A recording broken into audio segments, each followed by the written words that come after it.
In 1962, the federal government passed the Wholesome Poultry Products Act, and within 10 years, the roadside stand your grandmother had operated for 30 years was required to hold a commercial food handling license, submit to county health inspections, and comply with regulations that had been written by lobbyists for the commercial food processing industry.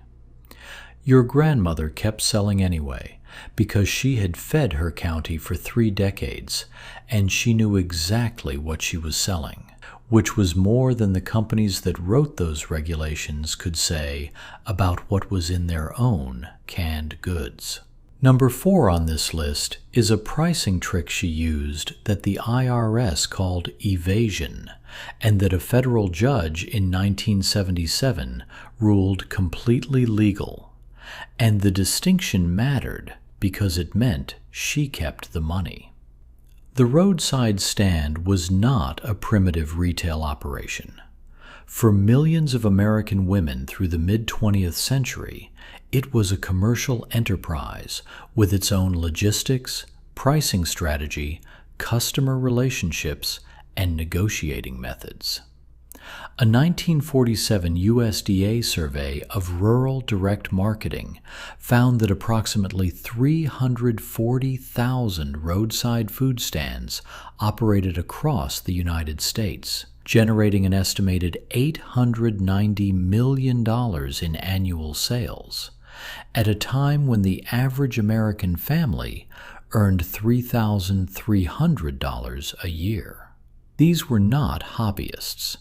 These were businesswomen operating outside the commercial grocery system who had developed a set of selling methods that the health department, the zoning board, and the commercial food lobby spent 30 years trying to eliminate. Your grandmother ran a roadside stand the way her mother had run one before her, because the methods worked and because she understood that a woman who could sell what she grew had a kind of independence that a paycheck could not provide. The regulations that dismantled those stands were not primarily written to protect the public. They were written to protect the profit margins of the companies that needed customers who had no alternative to the grocery store.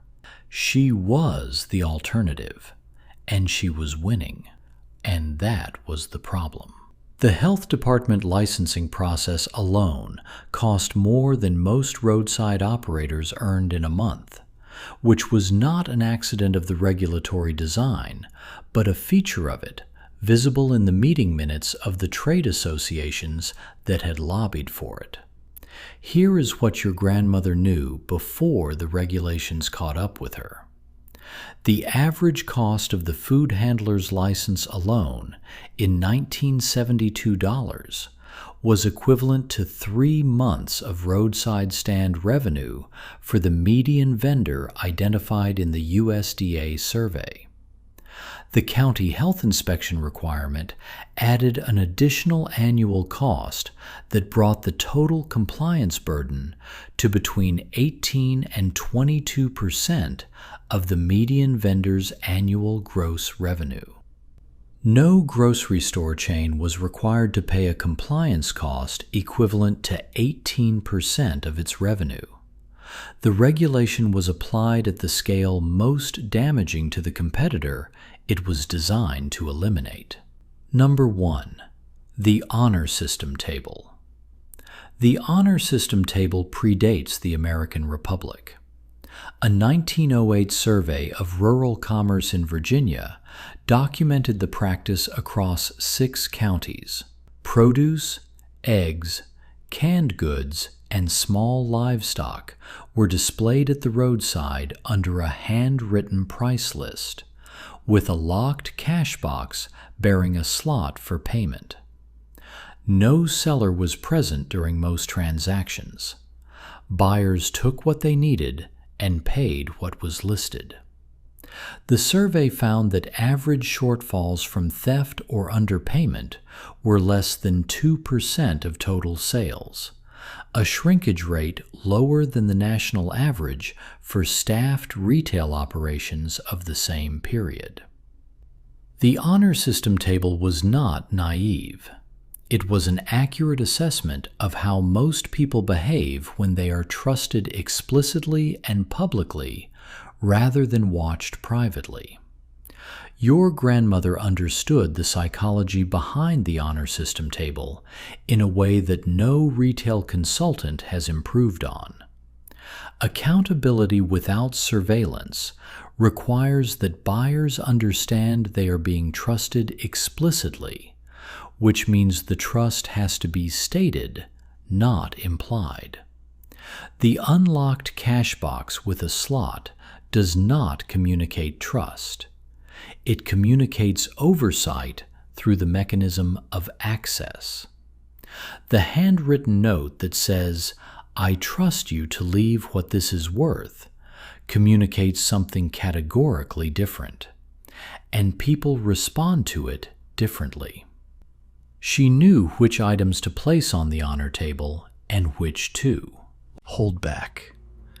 The common things, the ones where the price was obvious and the margin for disagreement was thin, went on the table. The rare things, the first strawberries of June and the smoked sausages your great-grandfather made by hand, she brought out herself on the days she sat in the wooden chair beside the table and spoke with everyone who came. She moved the chair each summer to the spot with the best shade, always within sight of the table, but never between a customer and the goods, because positioning herself as a gatekeeper would have changed the transaction from an act of trust into a supervised purchase.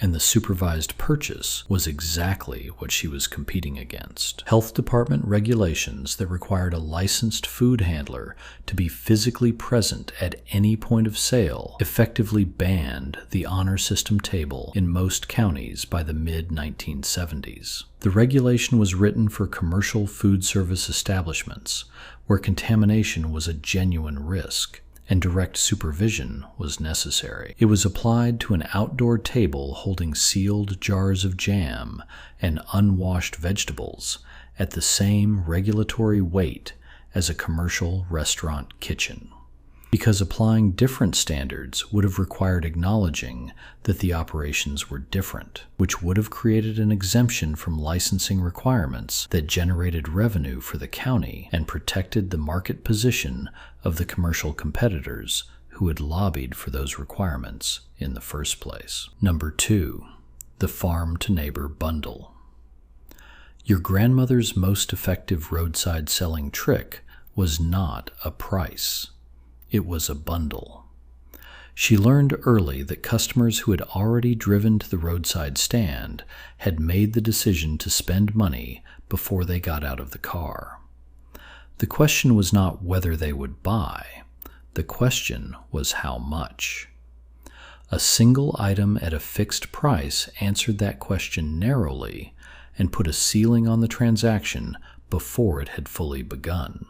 A bundle of 6 complementary items at a combined price that felt like a modest discount answered it generously and raised the ceiling by removing the need for a series of small individual decisions that each carried its own resistance. A 1951 consumer behavior study conducted by Cornell University's Agricultural Extension Program found that customers who purchased bundles at farm stands spent an average of 43% more per visit than customers who purchased individual items. And they returned at higher frequencies because the bundle had suggested a specific use that created a demand for the next bundle.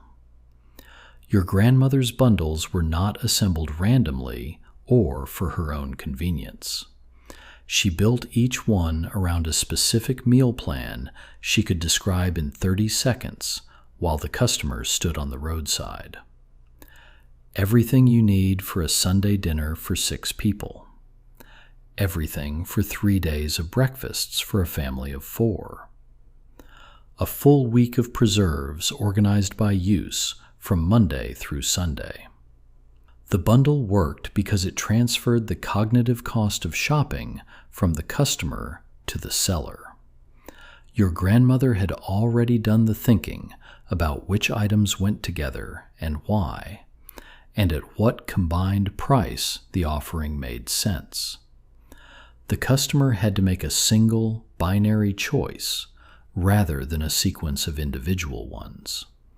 And the mental cost of a single binary choice is low enough that most people say yes without negotiating. She understood that the most valuable retail service any seller can provide is not a low price. It is a made decision delivered to a customer who arrived with money and without a plan. Number 3, the seasonal scarcity signal. Your grandmother sold what she grew, which meant that some items were available for 2 weeks in June and would not return until the following year, and that the 2 weeks when they were available were the only 2 weeks that mattered for those items. The seasonal scarcity signal was the practice of making the limitation of supply visible and explicit to every customer, rather than managing it quietly as a logistics problem best kept from buyers. She did not simply reduce the quantity on display when the strawberries were running short. She told every customer who came to the table exactly how many flats she had remaining and exactly when she expected the season to close. A 1955 market study by the Virginia Department of Agriculture found that roadside stands that communicated scarcity explicitly generated 28% higher per unit revenues on seasonal items than stands that displayed the same items without commenting on availability. The mechanism is straightforward. Scarcity is only useful information to a buyer if she receives it before the goods are gone, at which point the information becomes useless to everyone. Your grandmother understood that telling a customer she had 6 flats remaining and that the season would end by Friday created urgency that was accurate rather than manufactured, because the urgency was real. The strawberries would in fact be gone by Friday. The customer who bought 3 flats instead of 1 was not being pressured. She was being informed in advance about a genuinely limited supply and was making a reasonable decision based on accurate information, which is the definition of a fair transaction. Your grandmother's seasonal scarcity signal required her to know her own inventory with precision at every moment of the selling day, which meant keeping a physical count before loading the truck each morning. The number she gave customers was always true. The season-end estimate she offered was always her honest, best judgment. Those constraints were not incidental requirements. They were what made the signal worth anything. A false scarcity claim works once and destroys the trust that generates the repeat visit. And your grandmother's stand had operated on repeat visits for 30 years. Number 4, the split price method. The split price method was your grandmother's most refined financial technique, and the one that most frustrated the county tax assessor and later the Internal Revenue Service. The principle was straightforward and had been used by small producers for decades. She did not sell pickles. She sold a mason jar and included the pickles as a complementary product with the jar. The mason jar had a posted price. The pickles were a free inclusion with every jar purchased. In the period before the IRS had issued clear guidance on complementary goods bundled with taxable sales, The jar was the taxable transaction, and the contents were not, which meant that the full value of what the customer paid was not all recognized as taxable revenue in the same transaction under a strict reading of the applicable rules. A 1971 accounting brief prepared by rural cooperative extension lawyers in Tennessee documented 14 variations of the split price method used by roadside vendors across the state, all of which had been reviewed by county revenue offices and found to be within the law as written. The method was not evasion in the legal sense, because it did not misrepresent the nature of the transaction to any party. The jar was sold. The contents were included at no stated additional charge. The posted price for the jar reflected the total value of what the customer received. The accounting of that value across the components of the sale was the seller's legitimate structural choice, in the same way that any seller can choose how to organize the line items on an invoice without changing the total amount paid.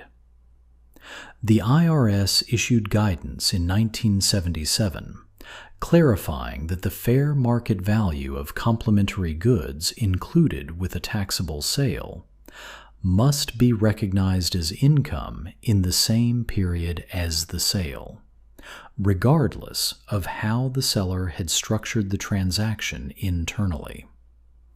Your grandmother had been using the method for more than 20 years by then, and had accumulated what she called the Mason Jar Fund, to a size that put 2 grandchildren through college without a loan. She described the 1977 guidance as fair, noting that the rules had been genuinely ambiguous, and that the government had eventually done the reasonable thing by clarifying them.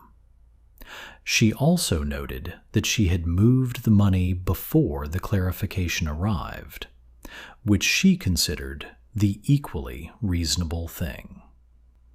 If this video is helping you think about these selling tricks differently, a quick like helps the channel keep making this kind of content. Completely up to you. Just wanted to mention it. Number 5. The customer ledger.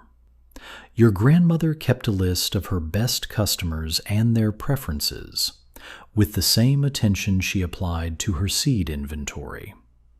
Not a formal database, but a small notebook, organized by name, recording what each person had bought in previous seasons, what they had asked about that she had not had in stock, and which weeks of the year each customer reliably appeared at the stand.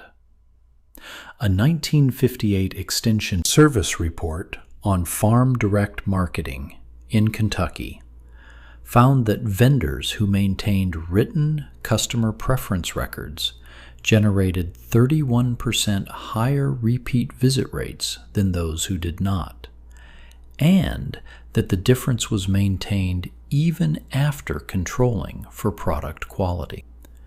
The record itself was contributing something that the quality of the product alone could not provide. The customer ledger served a function that no commercial grocery store of the era was organized to replicate. When a customer who had been coming to the stand for 3 years drove up in June, your grandmother already knew that she wanted rhubarb first, then strawberries, and that she would buy 4 quarts of blackberries in August for her church pies. She had recorded those preferences the previous August while they were fresh, and had used them to hold back what the customer would want before the best of the harvest had gone to other buyers. The customer understood that she was being specifically remembered, which meant that the experience of buying from the stand was categorically different from the experience of buying from any other source. The commercial retail industry recognized this advantage and spent 50 years and billions of dollars on loyalty programs and customer relationship management software trying to replicate it. The software could replicate the data. It could not replicate the relationship, because the relationship was never a function of having the information stored correctly. It was a function of having cared enough to write it down by hand the afternoon after you last spoke to someone, which is a different thing entirely. Number 6, the pre-sale arrangement. Before the stand opened for the season, your grandmother called on her 20 best customers in person, usually in April when the planting was done and the outcome was becoming visible in the first growth, and offered each of them first access to the season's production at a fixed price set slightly below the anticipated peak season roadside price, in exchange for a deposit paid before the first harvest. A 1949 survey of market gardeners in Pennsylvania found that 61% of successful standalone vendors used some form of pre-sale arrangement, typically covering between 30 and 50% of their projected production, and that vendors who used pre-selling reported meaningfully better early season financial stability than those who did not. The pre-sale arrangement solved the primary financial constraint of farming for direct sale. The work and the expenses come months before the first dollar of income. Seeds, soil preparation, labor through planting season, and equipment repairs all happen before the first item is sold. Customer deposits paid in April covered these early expenses and allowed your grandmother to plant for a larger production than her working capital alone would have supported, which meant she grew more, sold more, and earned more than the unfinanced version of her operation would have permitted.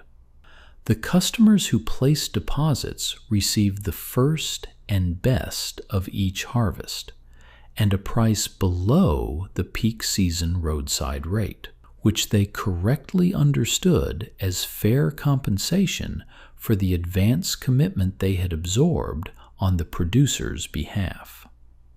Health Department regulations requiring licensed commercial permits for any pre-sold food product, implemented in most states between 1975 and 1985, ended the traditional pre-sale arrangement for unlicensed direct sellers.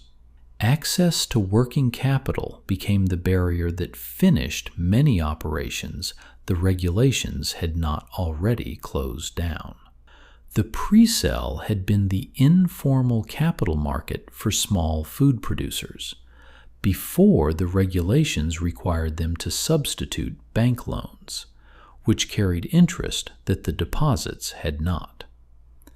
The farmers who had pre-sold their production to 30 families before the first harvest were operating a capital-efficient model that any business school would recognize as superior.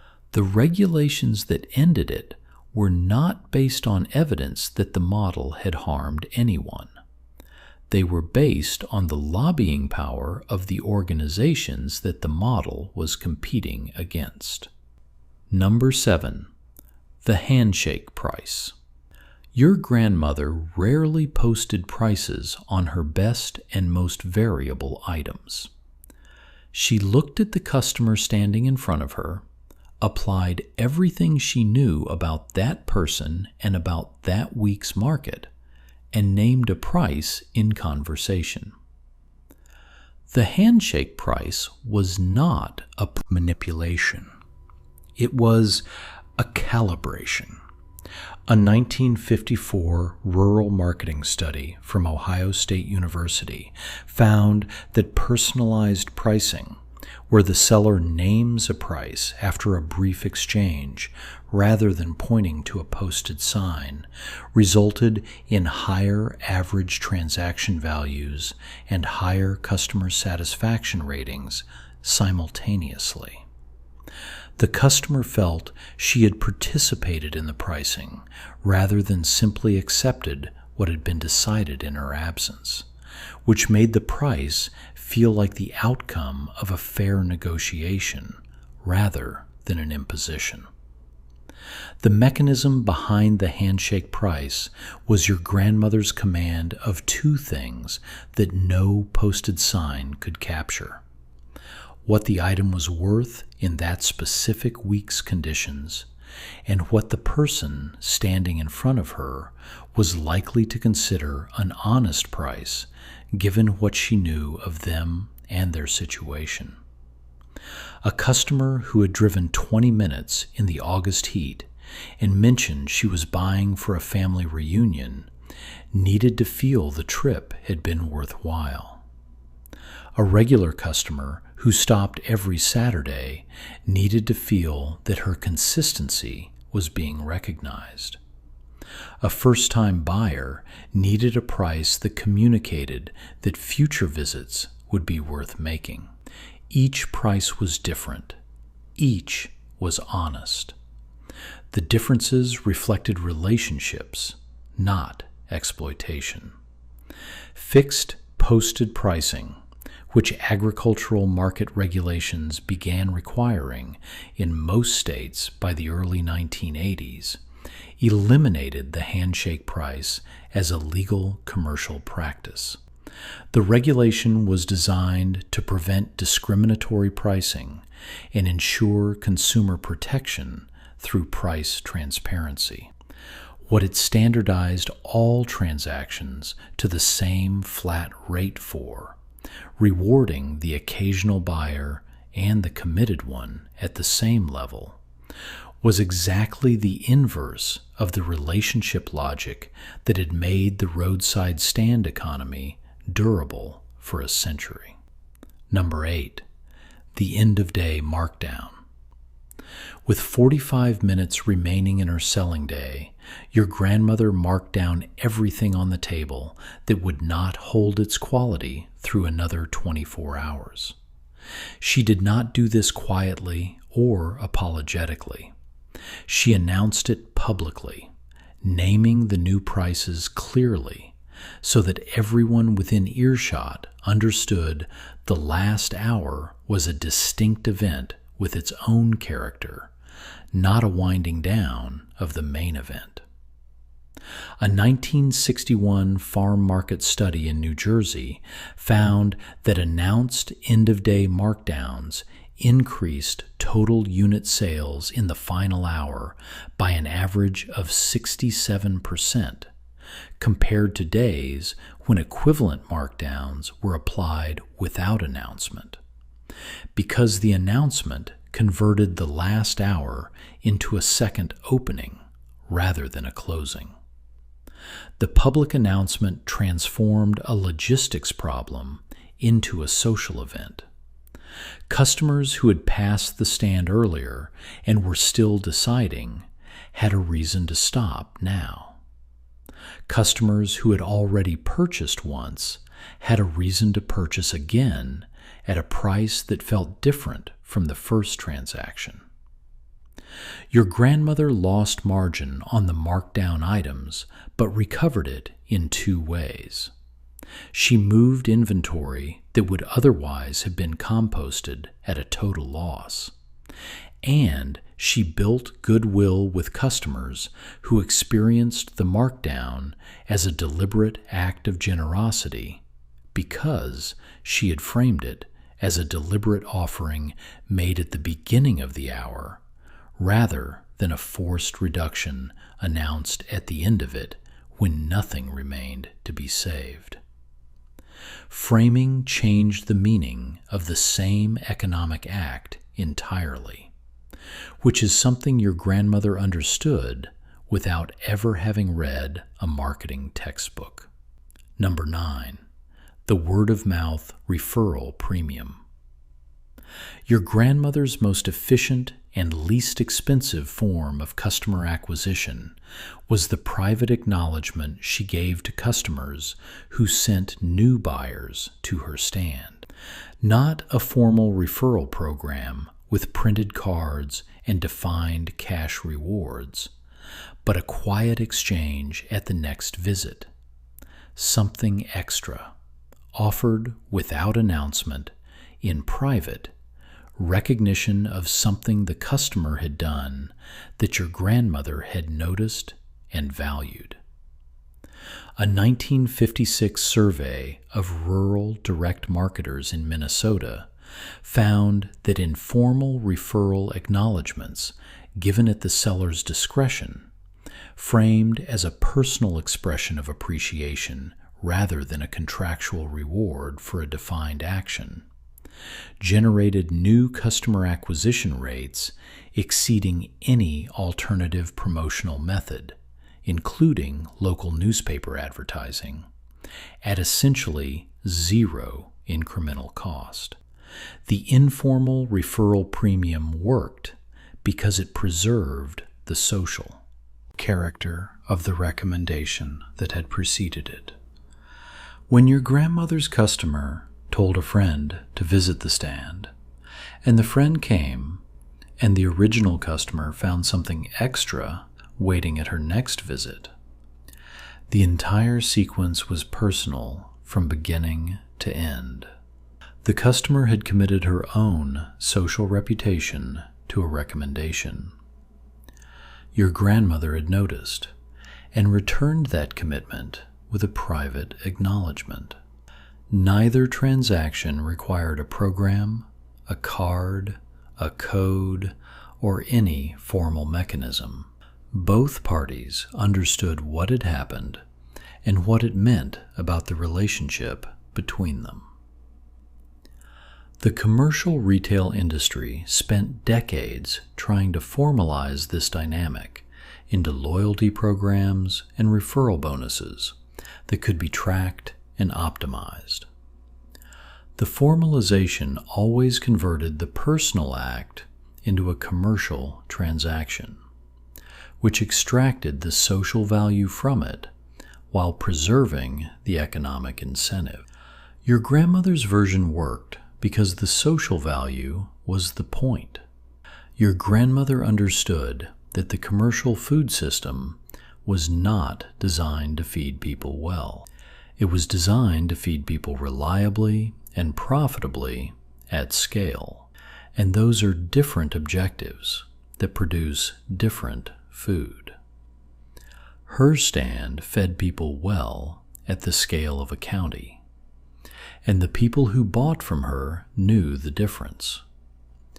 That knowledge lived in their kitchens and in her notebook, and in the seed orders she placed every February.